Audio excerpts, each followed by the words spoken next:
तो दोस्तों क्या किसी ने एक खूब अच्छा सा लाइन लिखा है कि दुनिया आपसे सफलता मांगती है, मेहनत नहीं। तो दोस्तों नमस्कार, आप सभी का बहुत बहुत स्वागत है आपके अपनी इस यूट्यूब चैनल टोटल लर्निंग पर। तो दोस्तों ये वीडियोस मैथमेटिक्स का जो आपके बीच आते रहता है सुबह में 8 बजे डेली, तो वो डेली ना आकर के दोस्तों एक एक दिन अल्टरनेट होकर के आएगा, क्योंकि मेरे पास समय न रहने के कारण इसीलिए अल्टरनेट होकर के आएगा, लेकिन आएगा ज़रूर। तो चलिए, हम लोग पिछले क्लास में 11 तक कर चुके थे, तो आज हम लोग 12 और 13 नंबर से स्टार्ट कर रहे हैं। तो ये 12 नंबर क्वेश्चन बहुत ही इंपॉर्टेंट है दोस्तों, आपके पैरामेडिकल के एग्जाम में इस चैप्टर से एक क्वेश्चन फिक्स है। तो चलिए ये क्वेश्चन क्या कहता है, हम इसको थोड़ा सा समझाते हैं, पढ़ते हैं, आप लोग भी पढ़िए। कहता है एक कार्य है ना, ये जो है दोस्तों वह एक कार्य को 20 दिनों में पूरा करता है। ये एक कार्य को 20 दिनों में पूरा करता है, ठीक है। एक कार्य को कितना दिन में पूरा करता है? 20 दिन में। आगे बढ़ते तो कहता है बी उसी काम को 30 दिन में। बी का काम क्या है? 30 दिन में करता है। सी क्या कर रहा है? सी कर रहा है दोस्तों एक काम को 60 दिन में, है ना, एक काम को 60 दिन में। तो यहाँ पे कहता है दोस्तों कि प्रत्येक तीसरा दिन, क्या दोस्तों, प्रत्येक तीसरा दिन ए की सहायता कौन कौन करता है? बी और सी करता है। तो बताइए कि वह काम कितने दिनों में होगा। यानी कहने का मतलब कि हर एक तीसरा दिन तीनों मिलकर के काम करते हैं, है ना, ए की सहायता करते हैं। तो यहाँ से सबसे पहले आप क्या कर लीजिए, ए का एक दिन का काम क्या होगा? एक दिन का काम कितना होगा? तो इसको उल्टा कर दीजिए, एक काम का कितना दिन में करता है? 20 दिन में। तो यदि एक दिन का निकालना चाहे तो 1/20 काम हो जाएगा। इसी तरीके से बी का क्या हो जाएगा? एक दिन का काम 1/30 हो जाएगा। सी का इसी तरीके से क्या हो जाएगा? 1/60 हो जाएगा। इतना दूर तक सबको समझ में आया? कुछ नहीं किया, केवल दिन निकाल दिए हैं, क्योंकि हमसे पूछा जा रहा है दिन। तो यहाँ पे देखिए कहता है तीसरे दिन ए की सहायता की जाती है। तो यहाँ से पहले हम क्या करते हैं, तीसरा दिन तो ऊपर में 30 और बट्टा में 20, क्योंकि ए की ना सहायता की जा रही है तो हम ए वाले में करेंगे। बाकी सिंपली सबको जोड़ दीजिए, तो यहाँ से आप लोग एलसीएम लीजिएगा तो यहाँ से देखिए 60 आ जाएगा, 60 हो जाएगा। अब कर लीजिए कैलकुलेट, तो यहाँ पर से कितना हो जाएगा? 3 दूना का 6, है ना, यानी कि 6 यहाँ पर हो जाएगा कि नहीं हो जाएगा? यहाँ पर 2 हो जाएगा और यहाँ पे 1 हो जाएगा बच्चों, है ना। यहाँ से 3 3 9 हो जाएगा, यहाँ से 3 3 9 हो जाएगा, ठीक है, 3 3 9। अब 9 2 11, 1 12/60, 12/60 यानी कि 12 25 60, 1/5। तो यहाँ पर से क्या कैलकुलेशन निकला कि यहाँ पर से ए तीसरा दिन, ठीक है, ए का यहाँ पे क्या है, हर एक 3 दिन पे क्या हो रहा है दोस्तों, यहाँ पे हर एक 3 दिन पे क्या हो रहा है, ए की सहायता की जा रही है। तो ये तो हमारा 1/5 काम निकला, इसको दिन में कैसे कन्वर्ट करेंगे? उल्टा कर दिया, यानी कि 5 दिन। अब हर एक 3 दिन पे सहायता कर रहा है तो हर एक 3 दिन से गुना करिए ना, हर एक 3 दिन से सहायता कर रहा है तो हर एक 3 दिन से गुना करिए, कितना हो गया? 15 दिन। करेक्ट आंसर हो जाएगा दोस्तों 15 दिन, ज़्यादा समय नहीं लगा, है ना। तो यहाँ पे option number B is the correct answer हो जाएगा 15 दिन। कैसे बना समझिए, कैसे बना इसको पहले अच्छे से आप लोग समझ लीजिए, क्योंकि बहुत ही इंपॉर्टेंट है, ठीक है। चलिए यहाँ पे देखिए, है ना, देखिए पहले क्वेश्चन कहता है सबका पार्टिकुलर अलग अलग दिन दे दिया कि मैं इतना कर सकता हूँ, मैं इतना कर सकता हूँ। अब क्या हुआ ना कि हर एक तीसरा दिन सबको अभी अपना अलग अलग काम कर रहा है, 2 दिन अलग अलग काम करता है, तीसरा दिन एक ही सहायता करने के लिए दोनों चलाता है। जैसे मेरे टीम में 3 लोग हैं, 3 लोग पढ़ाते हैं, तो अब 2 दिन वो पढ़ा रहे हैं, अपना अपना घर पे पढ़ा रहे हैं। और जैसे तीसरा दिन होता है ना, दोनों कोई चल आते हैं मेरा मदद करने के लिए कि इस तरीके से आप पढ़ाइए, ठीक है। तो यही काम यहाँ पे हो रहा है। क्या हो रहा है? तीसरा दिन एक ही मदद करने के लिए हर एक 3 दिन पे आ रहा है, तो 3/20 कर देंगे, बाकी सब अपना अकेले काम कर रहा है तो 1/20 सबको जोड़ देंगे। और फिर कह रहा है कि तीसरे दिन तो 3 से मल्टीप्लाई कर दीजिए, जो आंसर आया वही आपका सही है। 1/5 आया, ये हमारा काम था, और काम को जैसे ही उल्टा करते हम लोग, उल्टा कर देते, वो हमारा दिन में कन्वर्ट हो जाता है, जैसा कि यहाँ पे किए। देखो कार्य था अभी 20 दिन, जैसे ही एक दिन का काम कितना हो गया? 1/20 उल्टा हो गया। उम्मीद है ये वाला समझ में आया होगा। चलिए अब अगला प्रश्न करते हैं। ये प्रश्न देखिए, क्वेश्चन नंबर 13 कहता है दोस्तों कि 2 के योग प्रतिलोम, 2 का योग प्रतिलोम, और कहता है एवं गुणनफल प्रतिलोम का योग क्या होगा। तो हम सबसे पहले यहाँ पे 2 लिख देते हैं, मेरा क्वेश्चन लिख दिया यहाँ पे। अब हम पहला स्टेप करेंगे कि 2 का योग प्रतिलोम। प्रतिलोम का अर्थ समझिए, प्रतिलोम का अर्थ होता है उल्टा। प्रतिलोम का अर्थ क्या होता है? उल्टा, ठीक है, उल्टा होता है। तो यहाँ पे देखिए 2 का योग में अगर प्लस है तो उल्टा क्या हो जाएगा? माइनस हो जाएगा। तो 2 का योग प्रतिलोम क्या हो जाएगा? -2 हो जाएगा। अब कहता है गुणनफल प्रतिलोम। प्रतिलोम का मतलब तो आप जान रहे हैं कि उल्टा होता है, उल्टा होता है। लेकिन दोस्तों अब यहाँ पे मैं कहूँ कि उल्टा, गुणनफल का उल्टा, गुना का उल्टा क्या कहेंगे आप लोग? कहेंगे भाग सर, भाग कहेंगे, है ना। तो 2 का अगर मैं भाग में कहूँ तो 1/2 हो जाएगा। अभी 2 है तो इसका भाग वाला रूप क्या हो जाएगा? 1/2 हो जाएगा। तो 1/2 लिख दिए। अब कह रहा है गुणनफल प्रतिलोम का योग क्या होगा, यानी कि इसके बीच में योग करना है अब हमें। तो देखिए अब कर दीजिए इसको कैलकुलेट। एलसीएम लीजिएगा 2, यहाँ पर कुछ नहीं तो एक एलसीएम 2 हो गया। 2 एकम 2, 2 दूना कम 4, -4 और +1, यहाँ पर से कितना? -3/2 इज द करेक्ट आंसर। अब आप लोग देख सकते हैं ऑप्शन नंबर बी आप सभी का करेक्ट आंसर है, -3/2।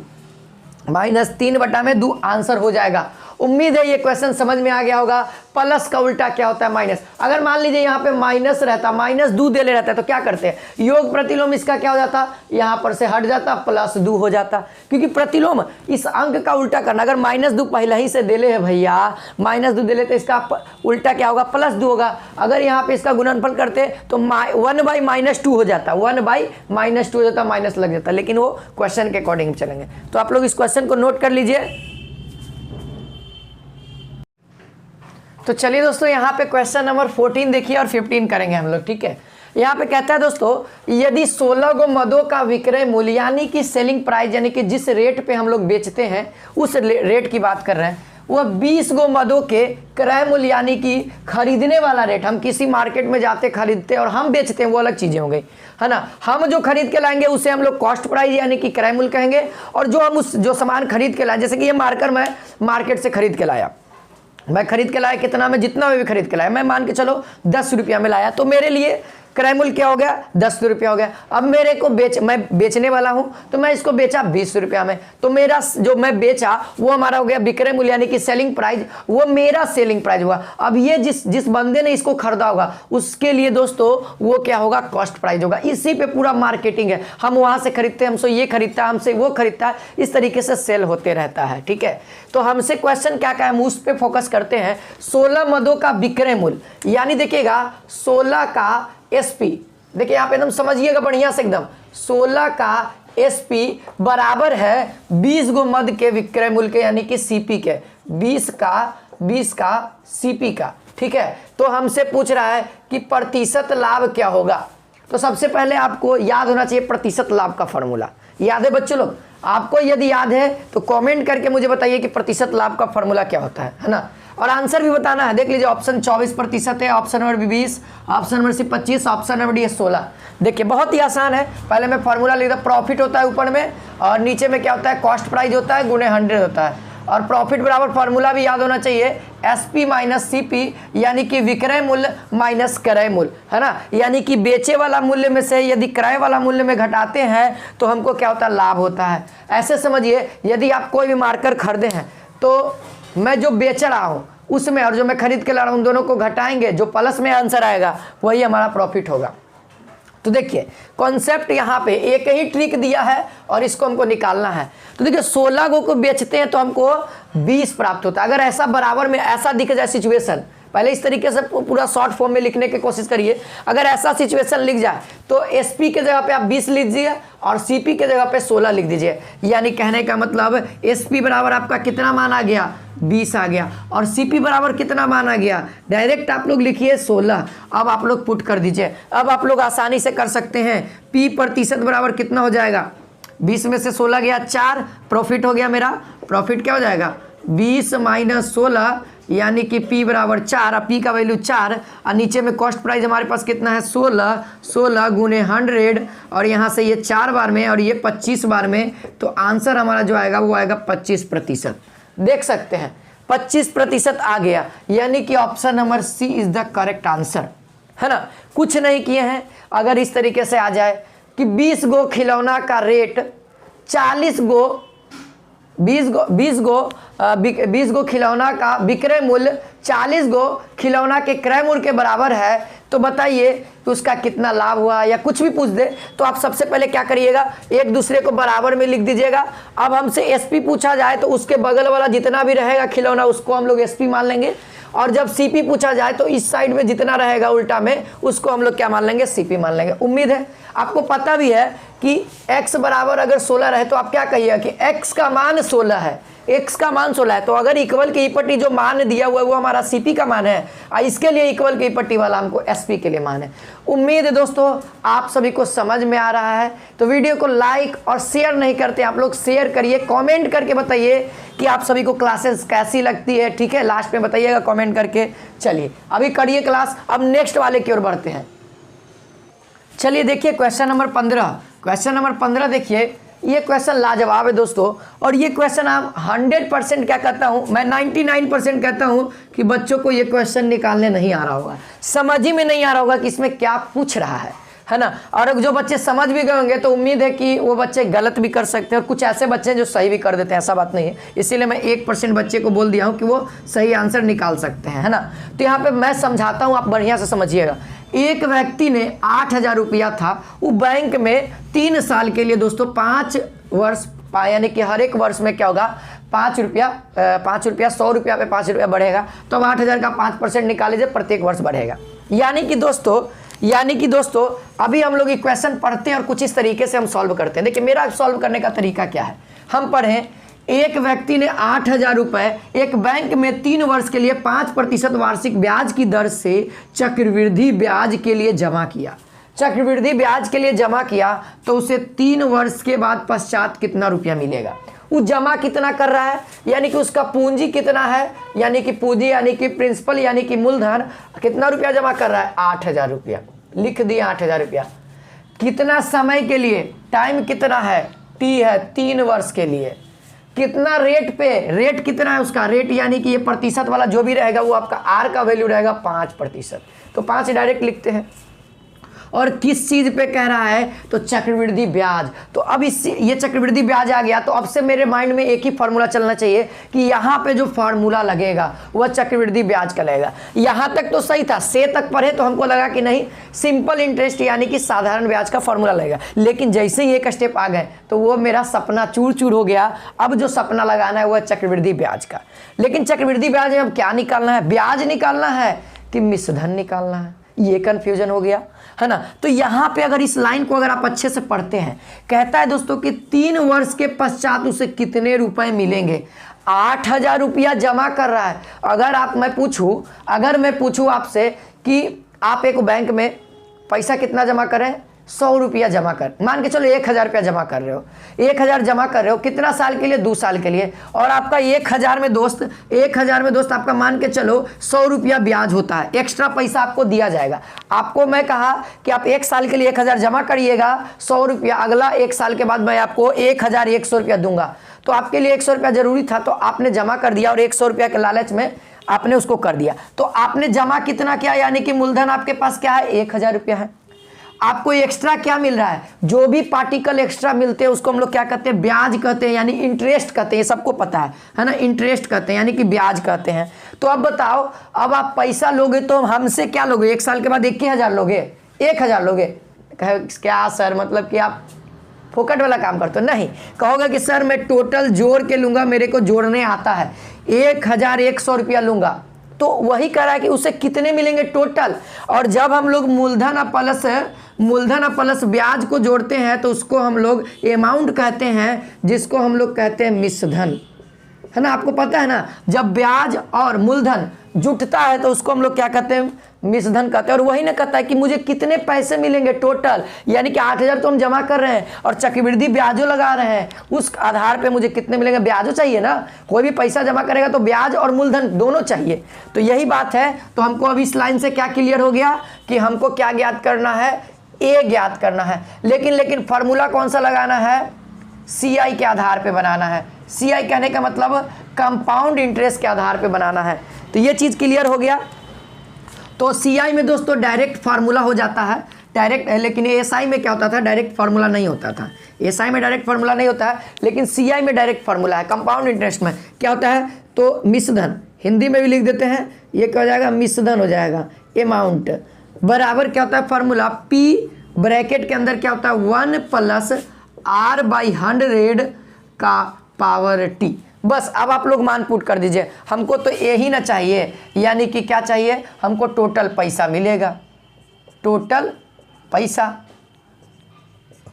यानी कि हमको 8,000 रुपया चाहिए और ऊपर से जो हमको बढ़ रहा है ना 5% के चक्रवृद्धि ब्याज से वो चाहिए। तो उसके लिए हम क्या कर रहे हैं, फॉर्मूला यहाँ पर लगा दिए हैं। अब आपको केवल मान पुट करना है 8,000 गुणे 1 + आर की वैल्यू क्या है, देखो 5/100 और टी ऊपर में माथा पे 3 का क्यूब कर दो। 3 साल के बाद है ना, 3 साल के बाद है ना कह रहा है, तो 3 साल कर दिए। अब देखो इसको आप लोग सरल करोगे तो कितना बार, 20 बार में कटेगा, 1/20। हाँ ठीक है, ठीक है। अब इधर देखिए, अब थोड़ा सा इधर देख लीजिए, इधर दिख रहा है ना। हाँ तो इधर क्या करेंगे हम लोग, ये नीचे दिख ही रहा है, तब नीचे देखिए, यहाँ पे देखिए, यहाँ पे देखिए, इसको सरल करिए तो यहाँ पर से क्या हो जाएगा 8,000 देखो यहाँ पर से क्या हो जाएगा 20 से क्या हो जाएगा 21 बट्टा में 21 गुणे 21 गुणे 21 बट्टा में 10 गुणे 10 गुणे 20 गुणे 20 है ना, 1 0 1 0 1 0 1 0 1 0 1 0 खत्म हो गया। और 2 दूना का 4 और 4 दूना का 8, ये भी खत्म, ठीक है, ये भी खत्म। तो अब बचा क्या, तो हमारे पास फाइनल आंसर बचा 21 गुणे 21 गुणे 21। अभी 3 × 21 का क्यूब कितना हो जाएगा, तो 21 का स्क्वायर 441 और गुणे 21 करना है, तो 441 लिख दिए, 2 लिख दिए, 8 लिख दिए, 8 लिख दिए। देखते हैं कितना आता है, 1 4 2 6 8 4 12 के 2 हाथिल 1 9। देख लो हमारे पास इतना अमाउंट क्या होगा, मिलेगा 3 साल के बाद, कितना 9,261 रुपया, यानी कि option number A is the correct answer. बस क्वेश्चन कहाँ था कि आपको ब्याज निकालना है कि मिश्रधन निकालना है। तो बहुत सारे बच्चे, अगर मान लीजिए आपका क्वेश्चन में डायरेक्ट कहता है, इतना ही दूर तक रहता ना कि ब्याज निकाले, तो ये वाला फार्मूला नहीं लगता। ब्याज निकालने के लिए फिर आपको क्या करना पड़ता, फिर P माइनस करना पड़ता, फिर आपको क्या करना पड़ता, P माइनस करना पड़ता। तो ब्याज तो हमको निकालना है, हमको तो मिश्रधन निकालना था, तो बस इतना फार्मूला लगेगा। ब्याज के लिए डायरेक्ट इतना निकाल लिए, उसमें से फिर 8,000 माइनस कर दीजिए। अगर आप इसमें से 8,000 माइनस कर देते हैं तो ये आपका चक्रवृद्धि ब्याज निकल जाएगा। कितना निकल जाएगा, ये निकल जाएगा, इतना आपका ब्याज हो गया, इतना आपका क्या हो गया, इंटरेस्ट हो गया, ये हमारा इंटरेस्ट हो गया, ब्याज हो गया, चक्रवृद्धि ब्याज हो गया, कितना 1,261 रुपया, है ना। चलिए, उम्मीद है ये क्वेश्चन समझ में आया होगा। चलिए अगला क्वेश्चन को करते हैं। तो चलिए यहाँ पे क्वेश्चन नंबर 16 आप लोग देखिए दोस्तों। 16 नंबर क्वेश्चन बहुत ही इंपॉर्टेंट है, आपके एग्जाम में जितना भी बता रहा हूँ ना, इसी टाइप में आपके एग्जाम में पूछा जाएगा, ठीक है। तो यहाँ पे देखिए, और बहुत सारे बच्चे कमेंट मत करिएगा, क्योंकि वीडियो क्वालिटी जो है ना, चेहरा मेरा ब्लैक दिखाई दे रहा होगा तो वो लाइट की वजह से, लेकिन आपको बोर्ड अच्छे से दिखाई देना चाहिए, ये याद रखिए, ठीक है। यदि एक वृत्त की परिधि तथा त्रिज्या का अंतर दोस्तों कितना दिया हुआ है, 37 सेंटीमीटर दिया है, और हमसे पूछ रहा है कि क्षेत्रफल बताइए। हमको दिया हुआ क्या क्या है, तो चलिए इधर सॉल्व करते हैं, आप लोग भी ट्राई करिए। चलिए ऑप्शन देख लीजिए, 154 centimetre square, option number B 148 centimetre square, option number C 154 centimetre, option number D 169, है ना, 59 सेंटीमीटर स्क्वायर, 259 सेंटीमीटर स्क्वायर क्या है, ऑप्शन नंबर डी है। तो पहले हम लोग देखते हैं कि क्या दिया हुआ है, आप लोग भी ट्राई करके बताइए कमेंट में। यदि एक वृत्त की परिधि तथा त्रिज्या का अंतर, तो वृत्त की परिधि का फॉर्मूला क्या होता है, तो 2πr माइनस त्रिज्या को हम लोग तो आर कहते हैं, अंतर कितना है 37 है, इतना ही तो है, और कुछ तो अंतर नहीं है। तो देख सकते हैं यहाँ पे भी आर है, यहाँ पे भी आर है, तो आर में क्या कर रहा हूँ, कॉमन निकालो, आर निकलेगा तो बचा क्या, केवल बचेगा 2π, इधर से माइनस है तो माइनस लग जाएगा, इधर से आर निकलेगा तो कुछ नहीं तो 1 बचेगा, और बराबर 37। इसको हल करिए तो पाई बाई, यहाँ पर से आप क्या कर दीजिएगा, पाई का वैल्यू क्या होता है 22/7 - 1 बराबर 37। तो आर की वैल्यू यहाँ से हम डायरेक्ट फाइंड आउट कर देंगे, देखिए एलसीएम लेंगे तो क्या हो जाएगा, 44 - 7/7 = 37, यही ना है। अब क्या करिए, अब क्या करिए 7 को ऊपर टी, इसको नीचे, r बराबर क्या हो जाएगा, r बराबर आपका क्या हो जाएगा, यहाँ पर क्या हो जाएगा 7 गुने 37, ये डिवाइड में ऊपर टी जाएगा, गुणा में देख लो, और ये गुणा में ऊपर जाएगा, ये 37। देखो 37 से 37 खत्म, बचा क्या 7 सेंटीमीटर। यानी कि दोस्तों हमारा r का वैल्यू आ गया है। अब क्या पूछ रहा है, हमको पूछ रहा है एरिया यानी कि क्षेत्रफल क्या होगा, है ना, क्षेत्रफल क्या होगा। तो यहाँ पर से क्या हो जाएगा, क्षेत्रफल यानी कि एरिया का फॉर्मूला क्या हो जाता है, तो हो जाता है दोस्तों पाई r स्क्वायर, है ना। r का स्क्वायर कितना हो जाएगा, पाई r यानी कि 14 गुने पाई। अब हमको तो भाई पूरा तोड़ना है ना, तो यहाँ पर से हम क्या करते हैं 22/7 रख देते हैं, 22/7 रखते हैं, पॉइंट में नहीं आंसर चाहिए। तो यहाँ पर से देख सकते हैं ये कटेगा 2 बार में, 7 दूना का 14 22, अब 22 दूना का 44,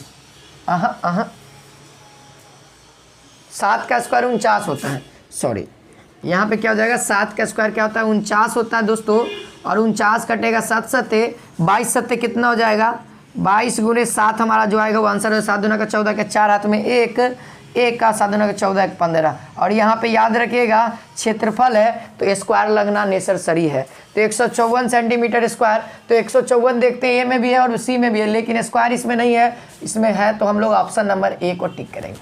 बहुत आसान था, है ना। हम लोग इसका यूज करके जो पहला वाला कॉन्सेप्ट था इसका यूज करके हमने क्या किया, आर फाइंड आउट किया। आर फाइंड आउट करने के बाद तुमको फॉर्मूला याद है। अब क्वेश्चन नंबर 17 देखिए, क्वेश्चन नंबर 17 देखिए आप लोग, उम्मीद है आप लोगों ने पढ़ लिया होगा, है ना, पढ़ लिया है ना। तो यहाँ पे देखिए कहता है एक आयत का विकर्ण, है ना, एक आयत का विकर्ण क्या है ना, डायगोनल क्या है दोस्तों, इसकी छोटी भुजा का 3 गुना है। तो छोटी भुजा कोई भी हो सकती है, या तो लंबाई भी हो सकती है या तो चौड़ाई हो सकती है, तो किसी को मान लीजिए आप। तो और कहता है भुजाओं का अनुपात क्या होगा, यानी कि लंबाई रेशियो चौड़ाई क्या होगा हमारे पास। ऑप्शन आप सभी के निकट है। चलिए हम कॉन्सेप्ट बताते हैं आपको। सबसे पहले इस लाइन का यूज करते हैं, एक आयत का विकर्ण। पहले छोटी भुजा, तो छोटी भुजा मान लेते हैं, छोटी भुजा को आप मान लीजिए क्या, चौड़ाई मान लीजिए, और इसका मान लीजिए x, क्या है x है, ठीक है। अब वो विकर्ण यानी कि डायगोनल क्या है, विकर्ण क्या है हमारा, विकर्ण क्या है हमारा, डायगोनल कितना है 3 गुना है, तो 3x, 3 गुना है यानी कि 3s। अब आपको आयत का विकर्ण का फॉर्मूला याद होना चाहिए, आयत के विकर्ण का फॉर्मूला आप सभी को बच्चों याद होना चाहिए। तो इसका फॉर्मूला क्या होता है पता है आप लोग को, पता है, हाँ जी उम्मीद है आप सभी को पता होगा। देखिए क्या होता है, √L² प्लस B², यही ना होता है, और बराबर क्या हमारा 3x। अब हमने तो भाई साहब x मान लिया, चौड़ाई हमारा क्या होता है b होता है, सबको पता है। तो चलिए मैं यहाँ पे रखता हूँ, क्या रखता हूँ यहाँ पर अब हम लोग क्या करेंगे,